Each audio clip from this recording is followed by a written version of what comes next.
myself, do you really think I'm going to go around saying, I really, well, I would, but most people would. But you're going to go around it, and you're going to be. Sometimes it can be prideful, and it can be kind of like like, oh, I never want to admit that I could have done this better. But a lot of us, I know my operations, I know that I can do it better. So we're trying to put those things, and it's constantly, you're revolutionizing every single Sunday. How can we get more people, and not just for the money part of it. Me, I base it on time. So I'll look at the clock at 1 o'clock and at 1:30, and I see how many people are still in the fellowship hall.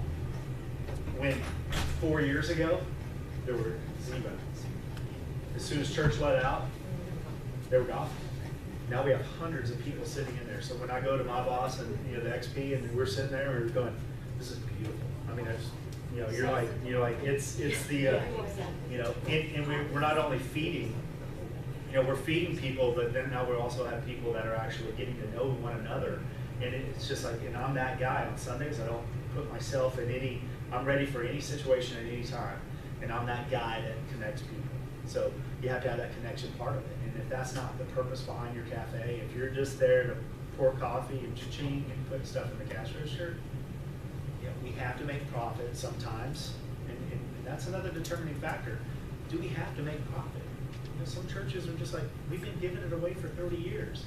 Let's make enough just so we can bless our congregation. The bottom line is, what's the end result? If we want to create fellowship, we keep the meal at $6. I can raise the price up and make more money and everything else. Yeah, we do a buffet. Yeah, we do.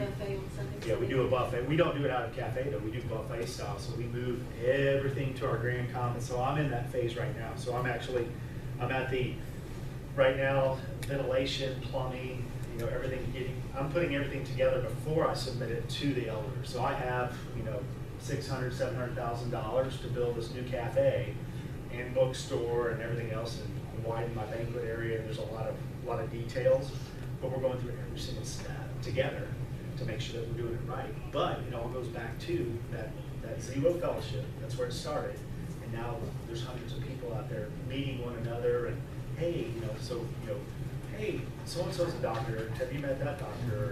That so and so's a nurse. Have you met that nurse? So that's what's happening in that fellowship, and our congregation's growing because now people know people, and that's what's basically that's what we created that area for, is for fellowship, not for profit. So with the young congregation, with kids, you are